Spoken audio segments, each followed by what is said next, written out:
Search engines के continuation में आज हम इस लेक्चर में देखेंगे गूगल स्कॉलर के बारे में।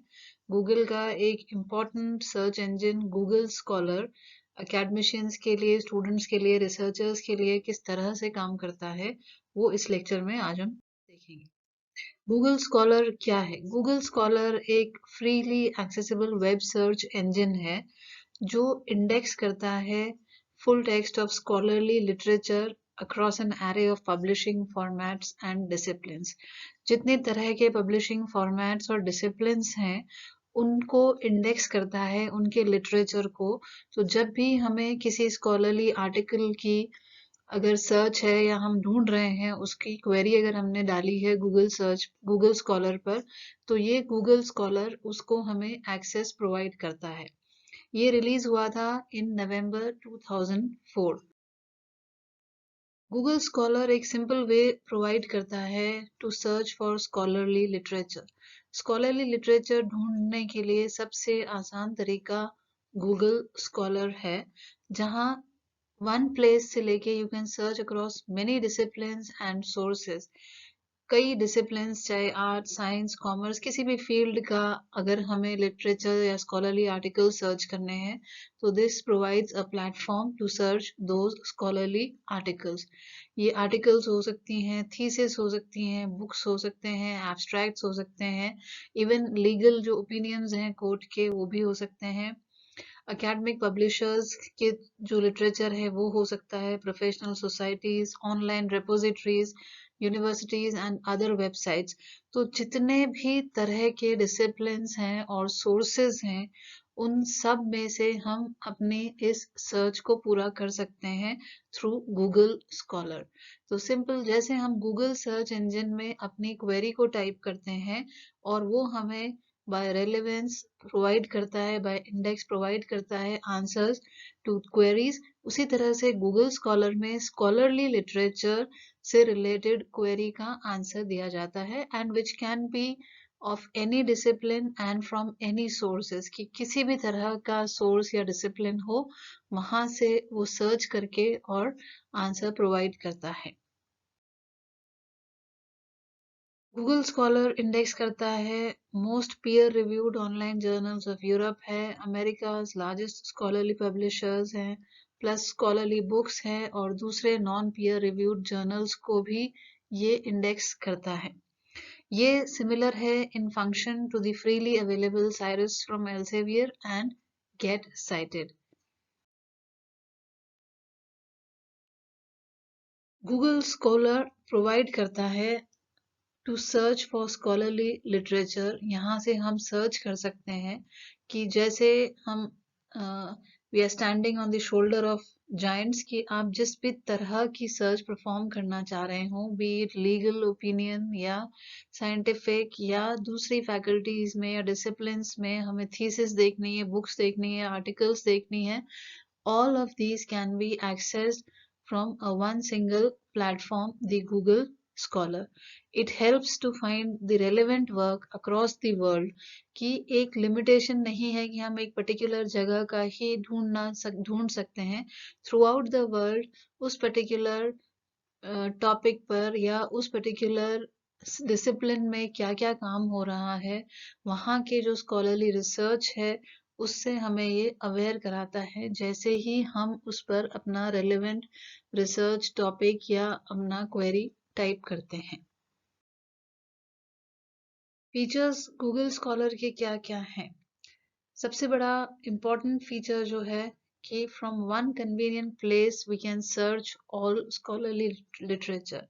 इससे पहले जब हमें कभी लिटरेचर रिव्यू करना होता था या हमें अलग अलग बुक्स से, थीसिस से या मैटर हमें कंसल्ट करना होता था, तो वो हमें फिजिकल लाइब्रेरी में जाकर बुक्स के थ्रू या न्यूज़पेपर्स के या मैगजीन्स के, जिस भी तरह का स्कॉलरली वर्क हम कर रहे हैं, उसके लिए हमें अलग अलग जगह से इकट्ठा करना होता था। बट गूगल स्कॉलर ये हमें एक ऐसी जगह प्रोवाइड करता है जहां हम सारे स्कॉलरली लिटरेचर सर्च कर सकते हैं। Then explore related works, citations, authors and publications. जो भी related work हैं, citations हैं, जिन authors का हमें particular में काम ढूंढना है या पब्लिकेशंस हैं, वो सारे हम इस गूगल स्कॉलर पर एक्सप्लोर कर सकते हैं. Then we can locate the complete document through your library or on the web. जो हमें डॉक्यूमेंट हमने सर्च किया है उसको हम लोकेट कर सकते हैं completely through the library या फिर वेब पर. Then we can keep up with the recent developments in any area of research. किसी भी फील्ड में जहाँ जो रिसर्च हो रही है उसमें recent developments क्या क्या हो रहे हैं उससे हम अवेयर रह सकते हैं through this Google Scholar. Then we can check who is citing our publication and create a public author profile. हम जब पेपर्स पब्लिश करते हैं, रिसर्च पब्लिश करते हैं या बुक्स पब्लिश करते हैं, तो उस आर्टिकल को या उस पर्टिकुलर पब्लिकेशन को कितने लोग साइट कर रहे हैं, वो हम चेक कर सकते हैं और अपना एक पब्लिक ऑथर प्रोफाइल भी यहाँ पर बनाकर रख सकते हैं. So these are some of the important features of Google Scholar. Then how are the documents ranked? Search engines में हमने रैंकिंग के बारे में पढ़ा था कि कोई भी डॉक्यूमेंट या कोई भी मटेरियल कितना ज़्यादा हायर लेवल पर सर्च किया जाता है या कितने टाइम उसकी सर्च की जाती है, उसी अकॉर्डिंगली उनको रैंक दिया जाता है. तो गूगल स्कॉलर में किस तरह से डॉक्यूमेंट्स को रैंक किया जाता है. जैसे रिसर्चर्स रैंक करते हैं डॉक्यूमेंट्स को कि weighing the full text of each document, her document का जो टेक्स्ट है उसको पूरी तरह से नाप तौल के कि वो कहाँ पब्लिश हुआ था, किसने उसे लिखा था या how often and how recently it has been cited in other scholarly literature.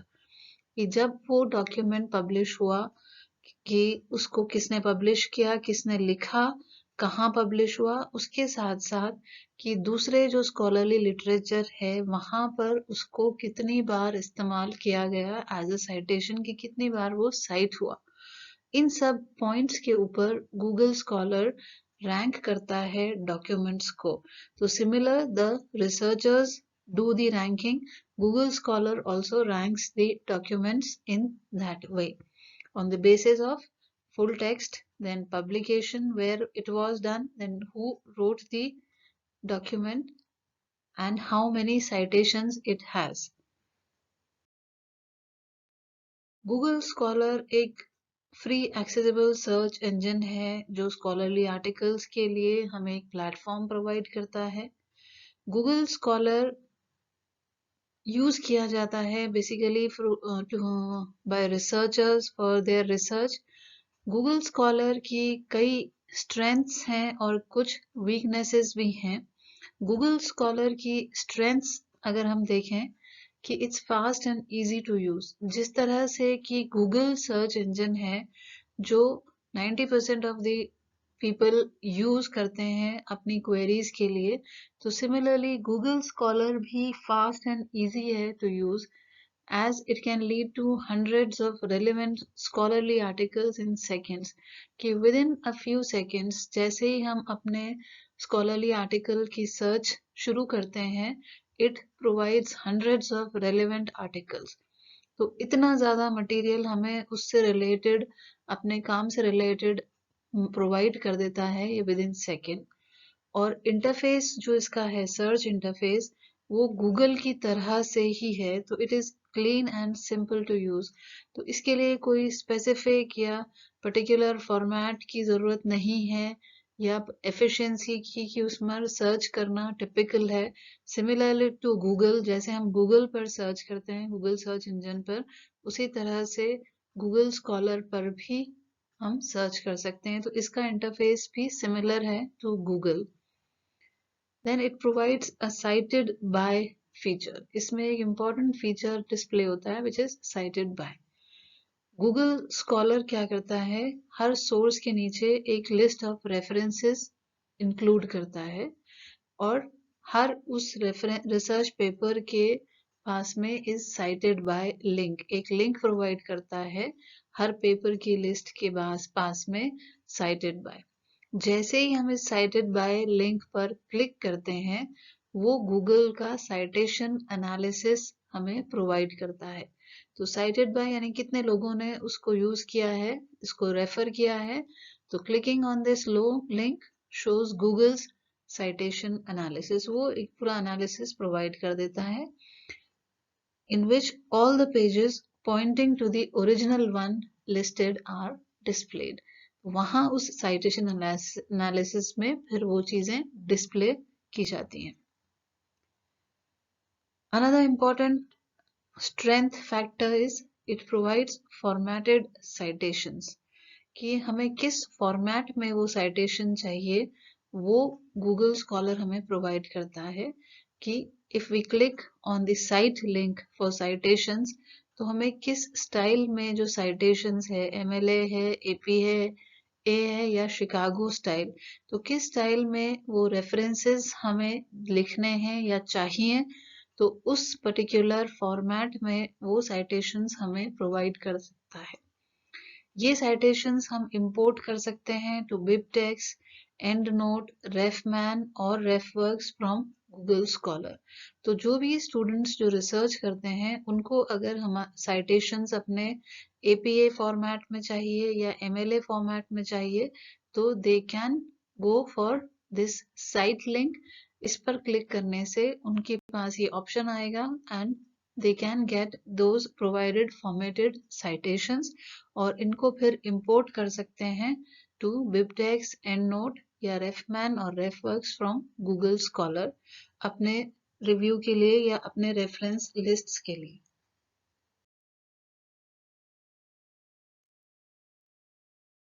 It helps in finding science and technology articles. Google scholar currently अभी स्ट्रॉन्गेस्ट है in scientific, technical and medical disciplines particularly. तो इसके जो partners हैं PubMed हैं, Cambridge scientific abstracts हैं and association for computing machinery, ये partners इसको इन particular field science and technology का जो फील्ड है उन पर्टिकुलर फील्ड में स्ट्रेंथ प्रोवाइड करता है ऑन दी सर्च मटेरियल। तो न्यू मटेरियल जो सोशल साइंसेज और ह्यूमैनिटीज के हैं वो भी अब ऐड हो रहे हैं and we can also find article citations from databases such as Project Muse and Ingenta। तो फिलहाल जो सर्च इंजन गूगल स्कॉलर है it provides strongest search material in science and technology। Then find patents and legal documents. ना सिर्फ science and technology का बल्कि Google scholar ने एक एक्स्ट्रा फील्ड ऐड किया है लीगल डॉक्यूमेंट्स का, कि जहां पर हम पेटेंट्स के बारे में और लीगल डॉक्यूमेंट्स के बारे में भी सर्च कर सकते हैं। So it has added the capability to include patents in an article search and to search for legal documents. किसी भी कानूनी कार्यवाही के लिए जो आवश्यक पेपर्स हैं, डॉक्यूमेंट्स हैं, वो भी गूगल स्कॉलर पर सर्च किए जा सकते हैं। अगर हम इंटरेस्टेड हैं लीगल डॉक्यूमेंट्स को तो हम अपने रिजल्ट्स को नैरो कर सकते हैं या लिमिटेड कर सकते हैं by state and code by clicking legal document button. कि अगर हम सिर्फ लीगल डॉक्यूमेंट्स को वहां पर सर्च करना चाह रहे हैं तो जो लीगल डॉक्यूमेंट्स का बटन है गूगल स्कॉलर के सर्च बॉक्स के नीचे, वहां उस पर क्लिक करने से वो लीगल डॉक्यूमेंट्स डिस्प्ले हो जाएंगे according to the relevance of the query. Strength होने के साथ साथ गूगल स्कॉलर में कुछ वीकनेसेस भी हैं, और वो वीकनेसेस क्या हैं? सबसे पहला कि इज एवरीथिंग रियली स्कॉलरली। जब हम गूगल स्कॉलर उसको नाम दे रहे हैं तो क्या जो कुछ उस पर रिवील होता है या डिस्प्ले होता है या जो मटेरियल वहां अवेलेबल है इज इट ऑल स्कॉलरली? ऐसा नहीं है कि गूगल स्कॉलर सारी स्कॉलरली चीजें ही वहां पर शो करे। इसको अभी भी गूगल को ये रिवील करना है कि क्या क्राइटेरिया वो यूज कर रहे हैं to select scholarly material. As always, it's important to review and assess each source for its authority and quality for your research। तो जब भी हम अपने रिसर्च के लिए कोई भी मटेरियल ले रहे हैं तो इम्पॉर्टेंट है कि उसको हम रिव्यू करें और उसके जो सोर्स है उसकी ऑथेंटिसिटी या अथॉरिटी को प्रॉपरली असेस करें for the quality in research. Then do we have to pay? क्या हमें पे करना होता है? गूगल स्कॉलर एक फ्री सर्च इंजन है, but sometimes Google Scholar links to papers and articles on commercial publisher websites. तो कभी-कभी कुछ पेपर्स और आर्टिकल्स जो होते हैं वो कमर्शियल पब्लिशर वेबसाइट्स से लिंक्ड होते हैं और ये साइट्स ऐसी होती हैं जो हमें आर्टिकल के बदले में सब्सक्रिप्शन खरीदने के लिए या फिर उस आर्टिकल के लिए पे करने का ऑप्शन देती हैं। So if we want that particular article तो हमें उस आर्टिकल के लिए पे करना पड़ सकता है।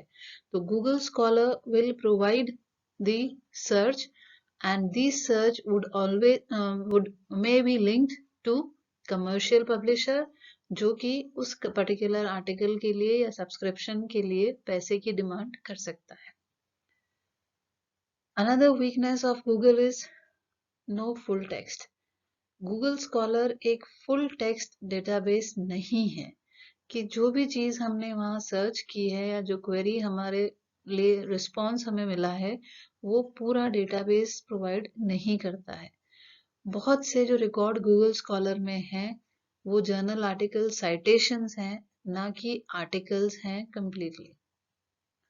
आर्टिकल्स इंडेक्स्ड होते हैं जो गूगल स्कॉलर में, they can be accessed through Academic Search Premier, Lexis Nexis Academic, Science Direct, College Edition या दूसरे Academic Search Premier, Lexis Nexis Academic and Science Direct के द्वारा।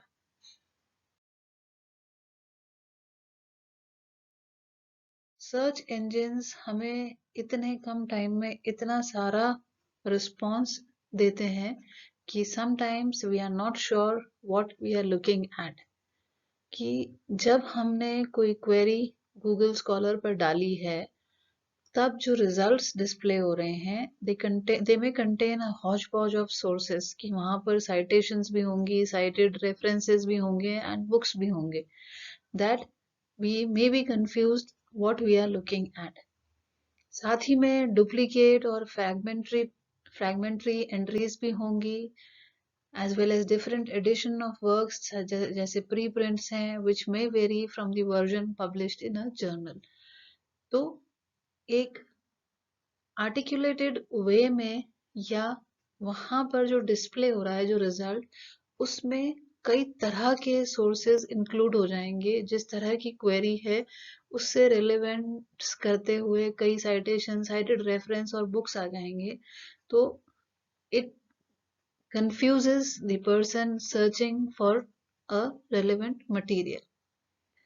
Then the results are all over the place. Is there a way to sort result? अब जब ये इतना material display हुआ है, इतने सारे सोर्सेस वहां पर आए हैं, तो क्या इसको सॉर्ट कर सकते हैं? अब जैसे सर्च इंजिन्स जो हैं वो हाईली रेलेवेंट को सबसे पहले बताते हैं, जैसे कि गूगल में हमने देखा था कि जो भी क्वेरी डाली जाती है तो मोस्ट रेलेवेंट से लेकर लीस्ट रेलेवेंट के ऑर्डर में वहां पर रिजल्ट डिस्प्ले किए जाते हैं।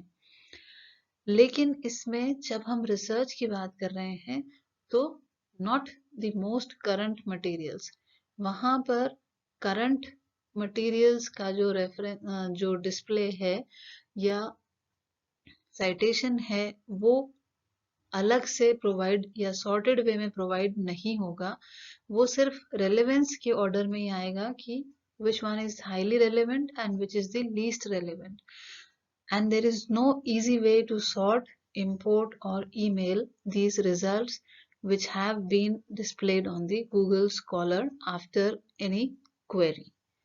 तो ये गूगल स्कॉलर की कुछ वीकनेसेस है कि एक तो बहुत ज्यादा सोर्सेज वहां डिस्प्ले हो जाएंगे, then sorting is very difficult and the current materials are not listed on the top, only the highly relevant citations are at the top, just as in Google. Now, how can we search on Google Scholar? Google Scholar पर किस तरह से अपनी query को search किया जाए? Google Scholar में जब हम सर्च करते हैं तो सर्च बाय ऑथर, अगर हम ऑथर के नाम से सर्च करना चाह रहे हैं तो अपनी सर्च को हम उस तरह से कर सकते हैं कि ऑथर में हमने फर्स्ट नेम या फर्स्ट इनिशियल और लास्ट नेम करके टाइप किया और फिर उसको सर्च के लिए डाला। देन अगर हम कोई स्पेसिफिक टाइटल के ऊपर सर्च करना चाह रहे हैं तो जो सर्च का बॉक्स है वहां पर हम टाइटल डाल देंगे आर्टिकल का। तो if we want the search by the author name तो हम ऑथर नेम, फर्स्ट नेम या फर्स्ट इनिशियल और लास्ट नेम डालेंगे। टाइटल से अगर हमें सर्च करना है तो हम टाइटल डालेंगे। Then we can use the date limiter कि हम पर्टिकुलर कि किस टाइम का हमें चाहिए, कि सिंस 2017 चाहिए, सिंस 2018 चाहिए। अगर हम 2020 में सर्च कर रहे हैं तो हमें 18 से 20 तक चाहिए या 14 से 20 तक चाहिए। तो by the date limiter we can narrow our results to a certain time period, जिससे कि वो एक अनलिमिटेड डेटा हमें ना प्रोवाइड करके लिमिटेड स्पैन ऑफ टाइम का डेटा प्रोवाइड करे। Then use other relevant limiters, दूसरे लिमिटर्स जो होते हैं जैसे एक्सक्लूडिंग पेटेंट्स। अगर हम पेटेंट्स को नहीं ढूंढ रहे हैं, if we do not want to search patents, तो वी कैन एक्सक्लूड पेटेंट्स। यहाँ पर जब इंक्लूड पेटेंट्स, इंक्लूड साइटेशंस आता है तो हम इस चेकबॉक्स को टिक कर सकते हैं कि हमें पेटेंट्स नहीं चाहिए, so we can exclude patents. Then we can use the cited by and related article links under the titles of interest to find other items which may be relevant to our research. जैसे ये article हमने देखा, इसके नीचे cited by and related articles ये links आते हैं, तो हम इन लिंक्स पे क्लिक कर सकते हैं ताकि इससे रिलेटेड हमारी रिसर्च से रिलेवेंट कोई और आइटम्स जो हों वो आगे सर्च हो जाएं। तो जैसे अगर हमें ये पर्टिकुलर टाइटल से सर्च करने पर मिल रहा है तो साइटेड और रिलेटेड आर्टिकल्स के थ्रू हम और आगे अपनी रिलेवेंट रिसर्च से रिलेवेंट आइटम्स को ढूंढ सकते हैं। Then another searching strategy is the Boolean and phrase searching. हम जो रेगुलर लैंग्वेज है गूगल स्कॉलर में, जैसे कि गूगल में यूज करते हैं, उसी तरह से हम बूलियन ऑपरेटर और फ्रेज सर्चिंग यूज कर सकते हैं, जैसे हम लाइब्रेरी डेटाबेसेस में यूज करते हैं। जैसे कोटेशन मार्क्स को यूज करना टू फाइंड फ्रेजेस। जब सपोज हमें इंफॉर्मेशन लिटरेसी को ढूंढना है तो कोटेशन मार्क्स हमने यूज करें और फिर उसको टाइप किया। देन अगर हम एंड यूज करते हैं वर्ड्स के बीच में तो वो और भी उस रिजल्ट को नैरो कर देता है, जैसे statistical literacy and library instruction. तो ये एक नैरो स्कोप तक रहता है, लिमिटेड रहता है to statistical literacy and library instruction. अगर हम और यूज करते हैं दो शब्दों के बीच में तो ये हमारी सर्च को ब्रॉड कर देता है कि स्टैटिस्टिकल लिटरेसी और data literacy and library instruction. तो यहाँ हमारी डेटा जो सर्च है वो ब्रॉड हो जाएगी रिजल्ट स्टैटिस्टिकल लिटरेसी या डेटा लिटरेसी पर, and then and library instruction. Then we can use the minus sign immediately before a search term you want to exclude, कि जो हमें छोड़ना है। जैसे हम जब स्टैटिस्टिकल लिटरेसी पर सर्च कर रहे हैं तो कोटेशन मार्क्स के बाद हम एक माइनस मैथमेटिक्स, यानी कि स्टैटिस्टिकल लिटरेसी तो हमें चाहिए but we do not want the results, any results related to mathematics. So the results should be confined to statistical literacy. ये similar है like using not in the library databases. जैसे library databases में हम not use करते हैं, यहाँ पर हम Google Scholar पर minus का साइन अगर लगा देते हैं तो the results would exclude that particular term जिसके आगे हमने माइनस लगाया है। तो इस तरह से कोटेशन मार्क्स से, एंड से और माइनस साइन यूज करके हम अपनी रिसर्च को नैरो या ब्रॉड या अकॉर्डिंगली इंक्लूड और एक्सक्लूड कर सकते हैं पर्टिकुलर रिजल्ट्स को। Thank you.